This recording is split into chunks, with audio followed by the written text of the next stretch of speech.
Oh, hey there. So I just want to tell you that I have failed more than most people have ever even tried.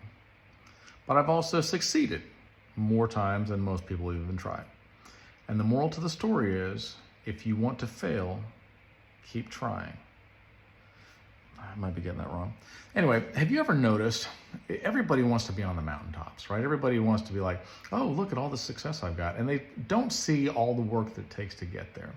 And they don't realize that in real life, okay, and I've lived some real life. I've a lot of fairy tales, but mostly real life.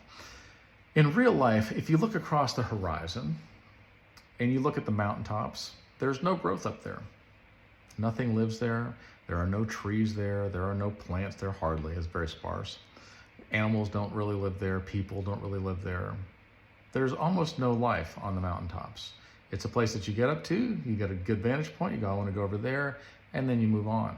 Okay, it's a nice place to be for a second, maybe a couple hours. But the truth is that if you look in the valleys, that's where all the growth is. That's where the water is. That's where the animals are. That's where the trees are. That's where the life is down in the valleys. And we don't want that. We want to live on mountaintops. But we want something that's not healthy for us. We want something that's not realistic.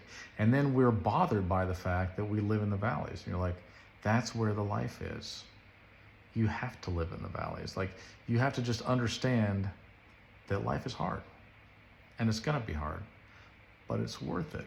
And so you stick with it and you keep going and you keep pushing. I mean, every day, if you saw the things that we did every day at work, you'd be like, you guys are just masochistic, because we bleed and sweat and suffer constantly. The heat, the cold, the wind, the rain, you name it, we're in it. And we keep going. And at the end, you look back and you go, man, you guys have done some really cool stuff. I'm like, right. Through hard times. You don't wait till times are good. You just do them anyway. You do the things that you need to do regardless of the situation. And then you look back and you go, I've lived a full life and I've done amazing things with God's help. I hope that helps.